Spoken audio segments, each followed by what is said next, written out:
여러분, 사람의 가치를 돈으로 환산한다면 과연 얼마나 될 것 같습니까?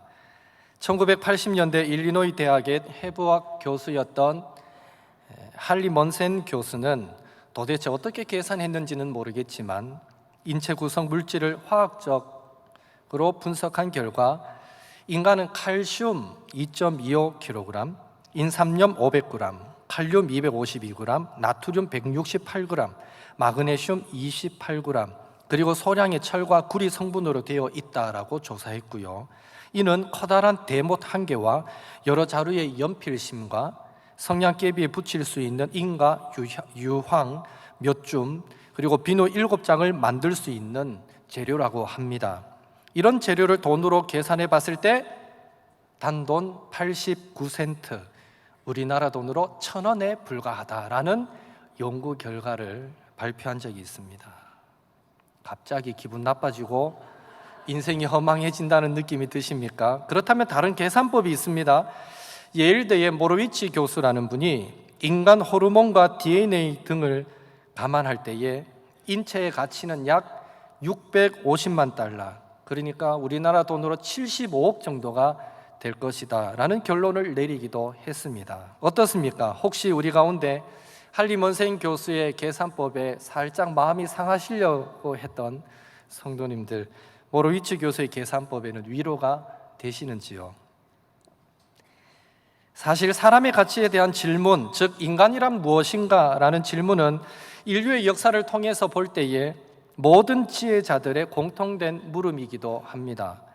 그래서 철학을 비롯해서 인문과학, 자연과학도 결국 인간에 대한 지식을 최고로 여기는 것입니다. 왜냐하면 너 자신을 알라는 이 소크라테스의 말처럼 모든 자연의 이치를 알아도 가장 중요한 지식은 인간 자기 자신을 아는 지식이기 때문입니다. 예술도 마찬가지입니다. 프랑스의 대표적인 인상파 화가인 고갱이 그의 마지막 작품 중 하나로 그렸던 것이 우리는 어디서 왔으며 무엇이며 어디로 가는가라는 제목의 그림입니다. 그 그림은 갓난아이에서 죽음을 앞둔 할머니까지를 그린 것인데, 우리는 그 그림을 통해서 예술가인 고갱도 인간이란 도대체 무엇인가 라는 그 질문 앞에 평생을 씨름하며 살아갔다라는 사실을 알 수 있는 것입니다. 결국 인간이란 무엇인가 라는 이 철학적 질문은 누구에게나 대답하기 어려운 질문일 뿐 아니라 피해갈 수 없는 질문으로 늘 인간의 마음에 심겨져 있는 질문입니다. 인생이 괴롭고 힘들 때는 물론이거니와 기쁘고 즐거운 순간에도 문득문득 떠오르는 질문이고, 특히 인생의 황혼에 가까울수록 자주 던지게 되는 질문인 것입니다. 그런 의미에서 우리는 어디서 왔으며 무엇이며 어디로 가는가, 인간이란 무엇인가 라는 질문들은 수시로 저와 여러분에게 다가오는 중요한 질문이다라고 말할 수 있을 텐데요. 그렇다면 오늘 여러분들은 그 질문에 어떤 답들을 가지고 살아가고 계십니까? 오늘 본문을 통해서 그 질문에 대한 신앙적이기에 궁극적인 답들을 함께 찾아보면서 은혜 나누기를 원합니다. 오늘 시편 8편을 지은 다윗도 동일한 질문을 던지고 있습니다. 4절 말씀 함께 읽어보겠습니다. 사람이 무엇이기에 주께서 그를 생각하시며 인자가 무엇이기에 주께서 그를 돌보시나이까. 아멘. 다윗도 지금 사람이 무엇이기에, 인자가 무엇이기에 하면서 인간이란 무엇인가 라는 질문을 던지고 있습니다. 다만 차이가 있다면 이 땅의 지혜자들의 질문은 본질적이고 궁극적인 답을 모른 채 번민하는 절규였던 반면에 오늘 이 다윗의 질문은 정확한 답을 알고 또 그것이 너무나 놀라워 감격하는 감탄문이라는 것입니다. 차이가 있죠. 그렇다면 인간이란 무엇인가라는 질문 앞에 다윗이 깨달은 바는 무엇일까요? 다윗이 깨달은 인간의 가치는 무엇이기에 다윗이 그토록 감탄할 수밖에 없었을까요? 첫째로 다윗은 인간이 깨어지기 쉬운 그릇이라는 사실을 깨달았습니다.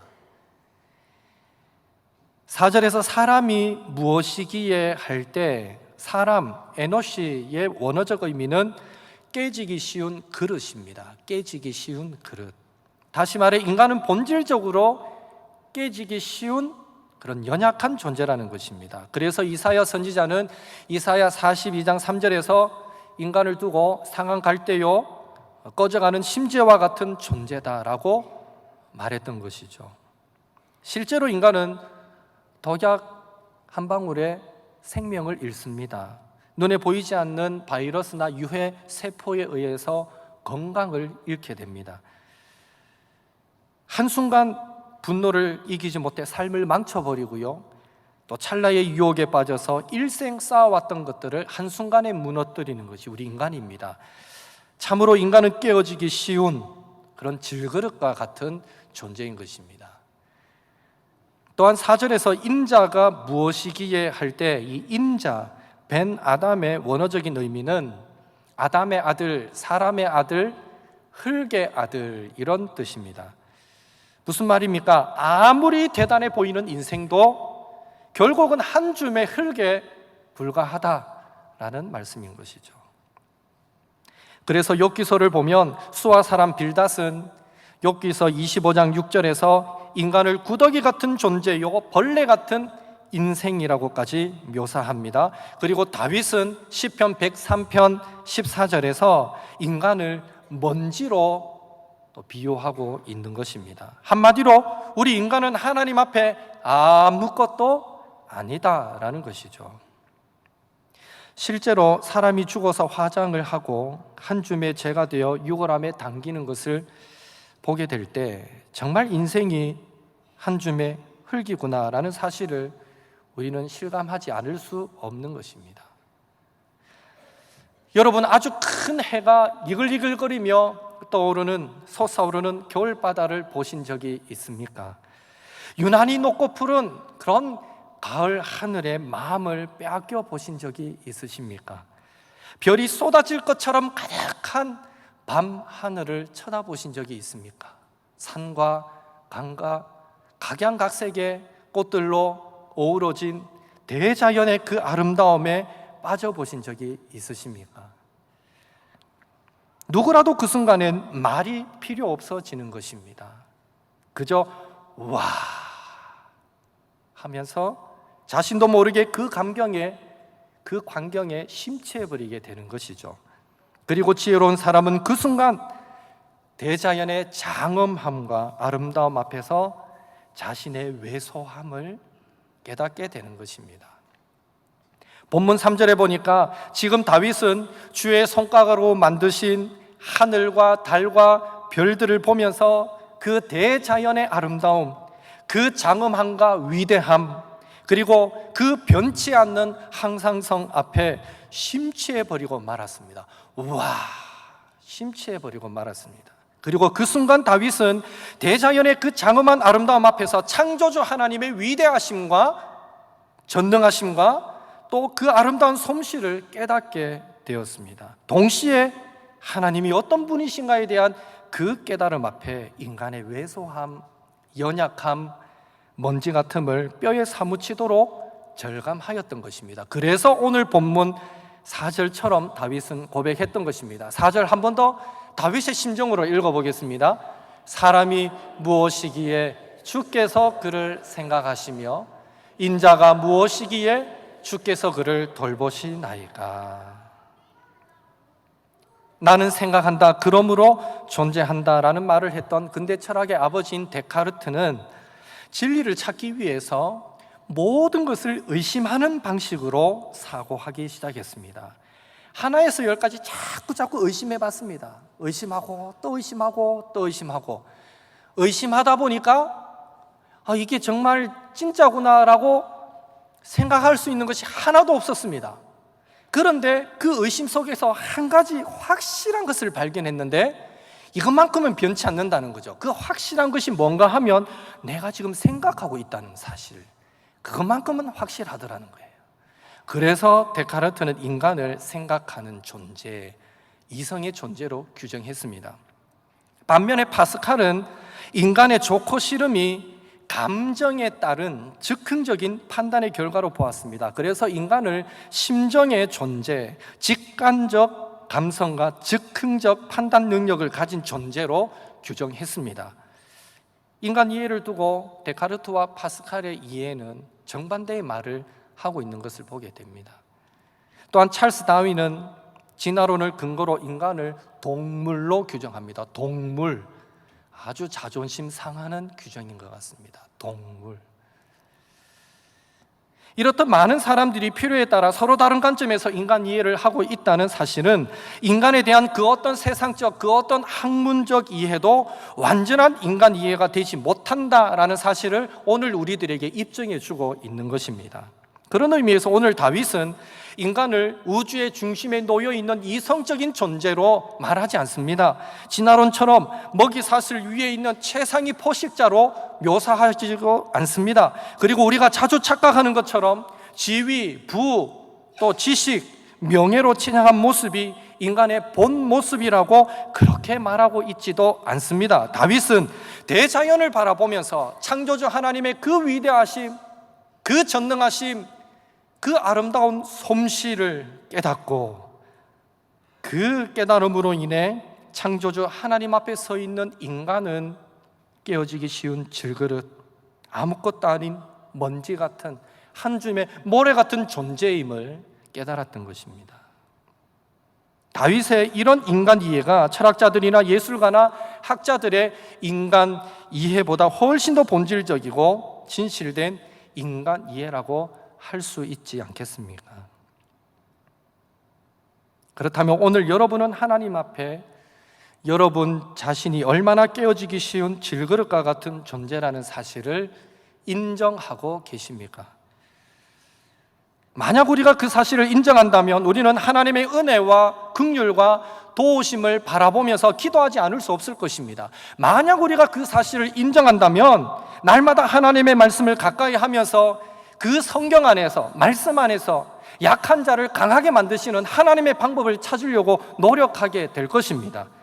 그런 의미에서 오늘 저와 여러분은 얼마나 하나님의 말씀을 가까이 하고 얼마나 기도하면서 하나님께 가까이 나아가고 계십니까? 만약 우리가 말씀 생활, 기도 생활을 게을리하고 있다면 그것은 영적인 교만함으로 인해서 자기 자신이 깨어지기 쉬운 질그릇임을 부인하고 있거나 영적인 나태함으로 인해 자기 자신이 깨어지기 쉬운 질그릇임을 잊어버렸거나 둘 중에 하나인 것입니다. 그리고 그런 영적 교만함과 나태함의 상태는 우리도 모르는 사이에 원치 않는 결과를 낳게 만듭니다. 즉 창조주 하나님의 그 위대하심, 그 전능하심, 그 아름다운 솜씨, 실로 그 행하신 일들이 아름답도다 인정하지 않고 오히려 하나님을 무시하며 짓밟는 결과를 낳게 된다는 것입니다. 여러분 두렵지 않습니까?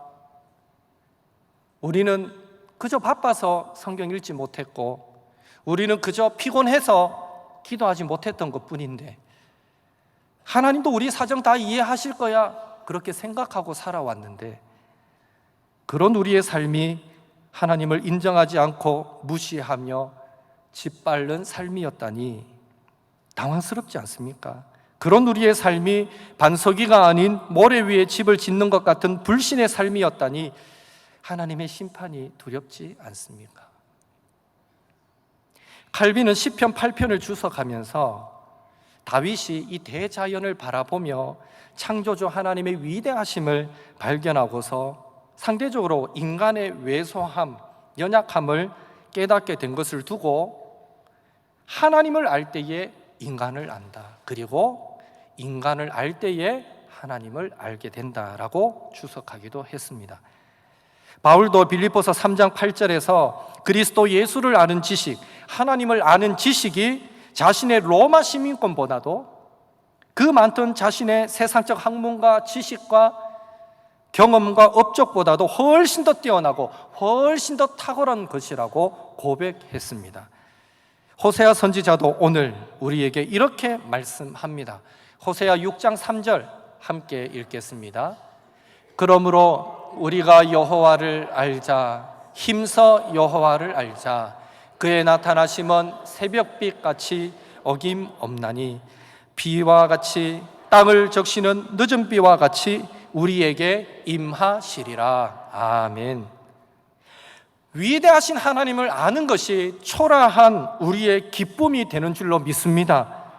신실하신 하나님을 아는 것이 연약한 우리의 구원이 되며 전능하신 하나님을 아는 것이 깨어지기 쉬운 우리의 힘과 능력과 도움이 되고 은혜와 사랑이 충만하신 하나님을 아는 것이 먼지와 같은 우리의 소망이 되는 줄로 믿습니다. 아무쪼록 우리는 연약하여 깨어지기 쉬운 질그릇과 같은 존재이기에 하나님을 알아가는 일, 하나님을 알아가는 그 일이 우리 삶의 실질적인 최우선 순위가 되어야 한다라는 사실을 꼭 기억하시고 하나님을 힘써 알아가기 위해 더욱 말씀 생활, 기도 생활에 최선을 다하시는 서문의 권속들이 되시기를 예수님의 이름으로 축복합니다. 인간이 깨어지기 쉬운 질그릇이라는 사실을 두고 한 가지 더 생각할 수 있는 것은, 그렇다면 우리는 내 옆에 있는 사람들도 동일하게 깨어지기 쉬운 질그릇과 같은 존재다라는 사실을 얼마나 인정하며 살아가고 있는가 하는 것입니다. 어떻습니까? 여러분은 여러분의 옆에 있는 남편과 아내, 부모, 형제, 자녀들, 또 성도와 이웃과 직장 동료들을 생각할 때에 그들이 연약하고 깨어지기 쉬운 질그릇과 같은 존재라는 사실을 인정하십니까? 한번 지금 좌우 옆에 한번 보십시오. 여러분 옆에 누가 앉아 계시는지 한번 보세요. 한번 보십시오. 옆에 계신 그분이 깨어지기 쉬운 연약한 그릇처럼 보이십니까? 혹 겉모습만 봐서는 그렇게 여겨지지 않을 수도 있습니다. 그러나 분명한 것은 지금 여러분의 앞뒤 좌우에 앉아 계시는 장로님, 권사님, 집사님, 성도님 모두가 바로 깨어지기 쉬운 질그릇이다라는 사실을 기억하시기 바랍니다. 그런 의미에서 이렇게 한번 서로 인사해 봤으면 좋겠습니다. 성도님도 깨어지기 쉬운 질그릇이었군요. 이렇게 한번 인사해 보십시오. 서로 인사하세요, 빨리. 깨어지기 쉬운 질그릇이었군요. 여러분 지금 놀라운 사실을 깨달은 겁니다. 내 옆에 있는 사람들이 깨어지기 쉬운 질그릇과 같은 존재이기에 우리는 스스로에게 질문을 던져봐야 합니다. 옆 사람이 깨어지기 쉬운 질그릇임을 인정한다면 왜 나는 그들의 작은 실수도 이해하지 못하는가? 내 옆에 있는 사람들이 깨어지기 쉬운 질그릇이라면 왜 나는 그들의 잘못을 용서하지 못하는가? 내 옆에 있는 사람이 깨어지기 쉬운 질그릇이라면 왜 그 사람의 일을 나의 일처럼 도와주지 못하는가? 내 옆에 있는 사람이 깨어지기 쉬운 질그릇이라면 왜 우리는 내 눈 속에 있는 들보는 보지 못하면서 그 사람 눈에 들어있는 그 티를 빼내려고, 그걸 참지 못하여 그 티를 빼내려고 안달내는가? 혹 오늘 우리에게 그런 모습이 있지는 않는지 모르겠습니다.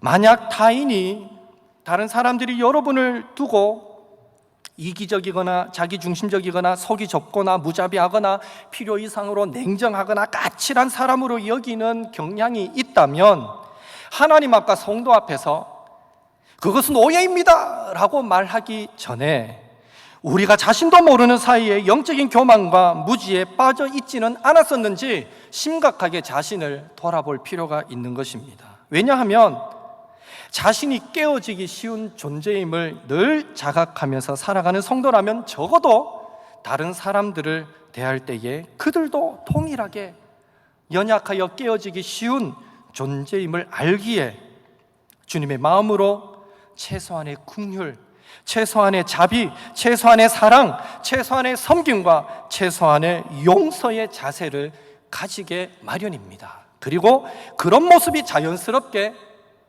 저 사람 참 멋있는 사람이야, 저 선배 참 괜찮은 사람이야 라는 평가를 만들기 때문입니다.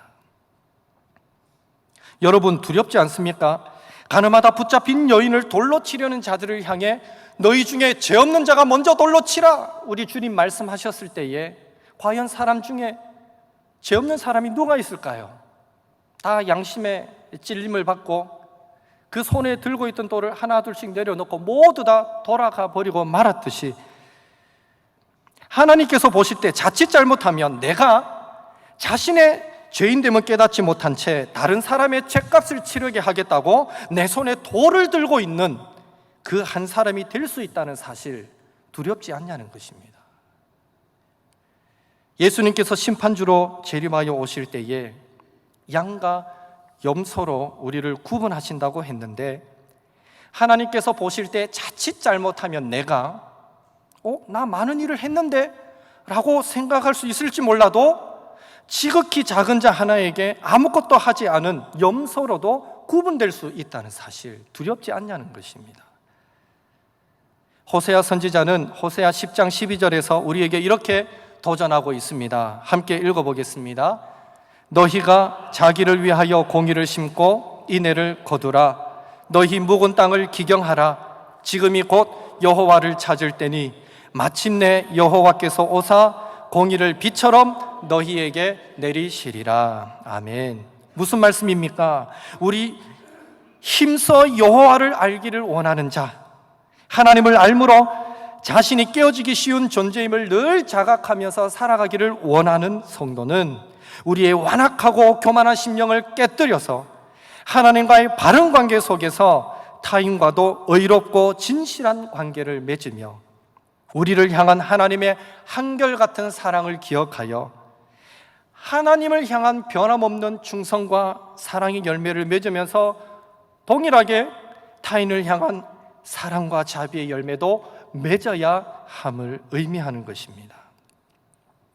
아무쪼록 내가 연약하고 깨어지기 쉬운 질그릇과 같은 존재라면 내 옆에 있는 분들도 그런 사람들이다라는 사실을 기억하시고, 우리가 하나님으로부터 받은 변함없고 무한한 사랑을 기억하셔서 우리도 가족과 성도와 동료와 이웃을 대할 때에 사랑과 긍휼과 자비와 용서와 이해와 섬김의 열매를 계속해서 맺게 되기를 예수님의 이름으로 축복합니다.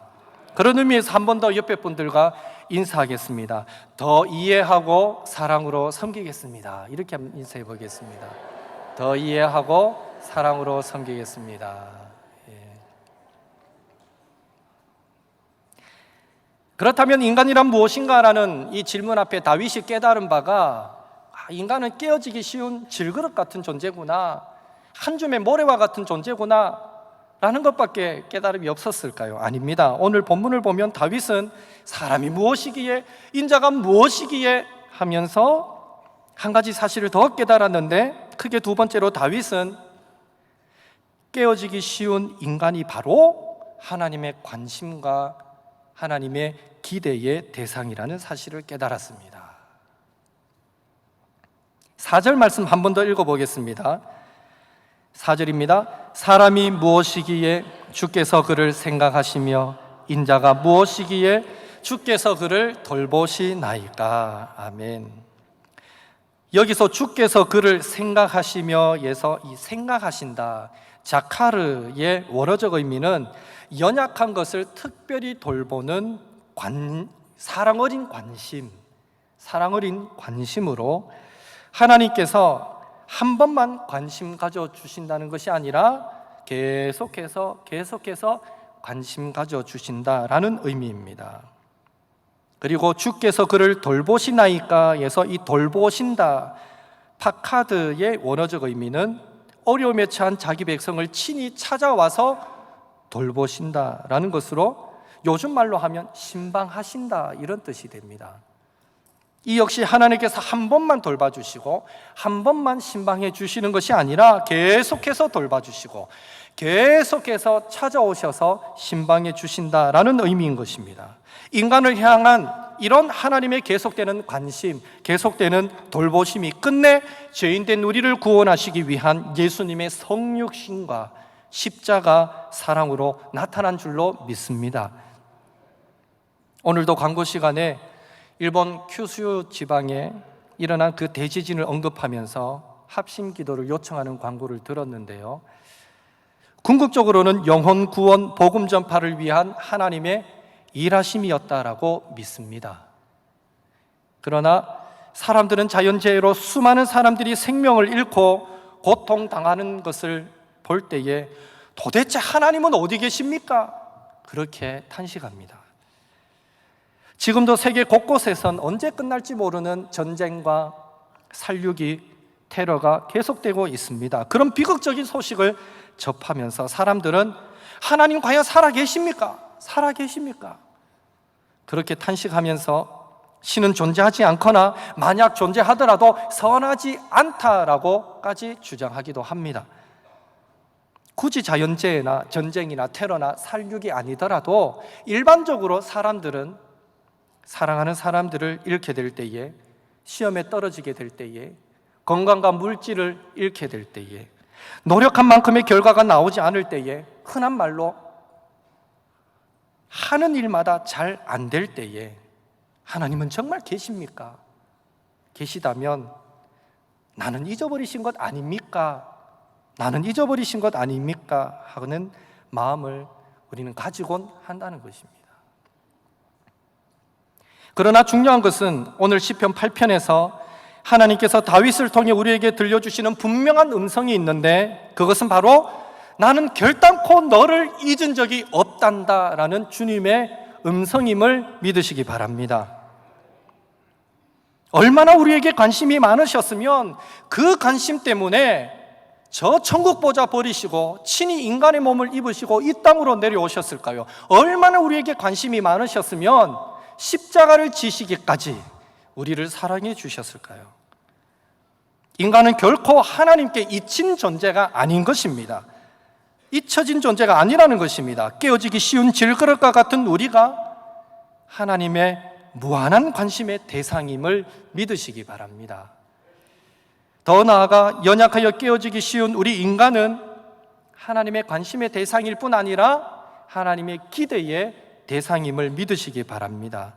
5절 6절 또 같이 읽겠습니다. 5절 6절 말씀입니다. 그를 하나님보다 조금 못하게 하시고 영화와 종기로 관을 씌우셨나이다. 주의 손으로 만드신 것을 다스리게 하시고 만물을 그의 발 아래 두셨으니. 아멘. 여러분 놀랍지 않습니까? 연약하여 깨어지기 쉬운 질그릇과 같은, 먼지와 같은, 한 줌의 모래와 같은 우리 인간을 두고 다윗은 하나님보다 조금 못하게 만드셨다, 하나님보다 조금 못하게 만드셨다라고 고백하고 있습니다.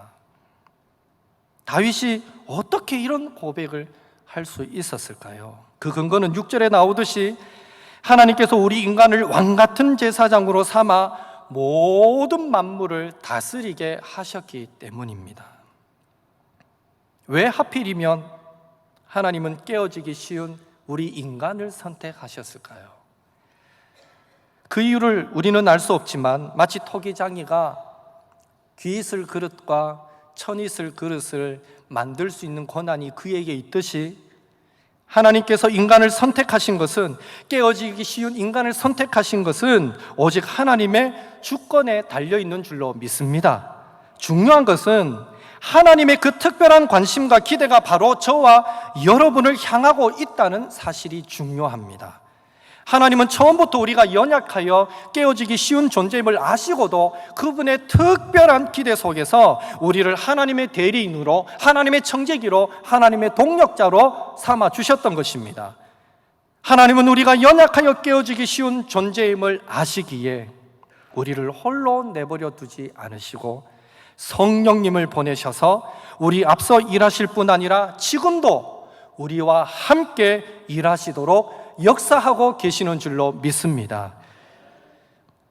독일 신학자 틸리케는 연약하여 깨어지기 쉬운 질그릇과 같은 우리 인간에게 하나님께서 주의 손으로 만드신 자연 만물을 다스리게 하신 것을 두고, 그런 하나님의 관심과 기대를 두고 하나님의 모험이다라는 말을 사용했습니다. 하나님의 모험.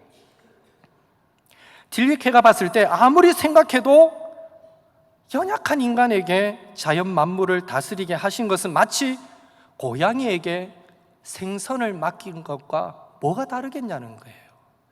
그러니 딜리케는 하나님의 모험이다라는 말까지 사용했습니다. 그러나 우리 하나님은 실수가 없으신 하나님이신 줄로 믿습니다. 우리에게 무모한 모험으로 비춰지는 인간을 향한 하나님의 그 관심과 기대가 하나님께는 창세 전부터 예정하신 일이요, 하나님의 섭리 아래 있는 완전한 계획인 줄로 믿습니다. 그런 의미에서 저와 여러분이 깨어지기 쉬운 우리 인간이 하나님의 관심과 기대의 대상이다라는 이 사실로 인해서 연약하여 깨어지기 쉬운 질그릇과 같은 자기 자신을 보면서 실망하지 마시고, 깨어지기 쉬운 내 옆에 많은 타인들을 보면서 절망하지도 마시고, 마치 하나님이 안 계시는 것 같은 그런 좋지 못한 주변 상황들을 보면서 의심하지도 마시고, 오히려 모든 순간에 하나님께서 우리를 위해 일하실 것을 인내 중에 소망하면서 살아가심으로 인간을 향한 관심과 기대로 드러난 하나님의 그 모험이 무모한 모험이 아니라 완전한 계획이요 완전한 섭리였음을 삶으로 증명해 보이시는 이 모든 소문의 권속들이 되시기를 예수님의 이름으로 축복합니다.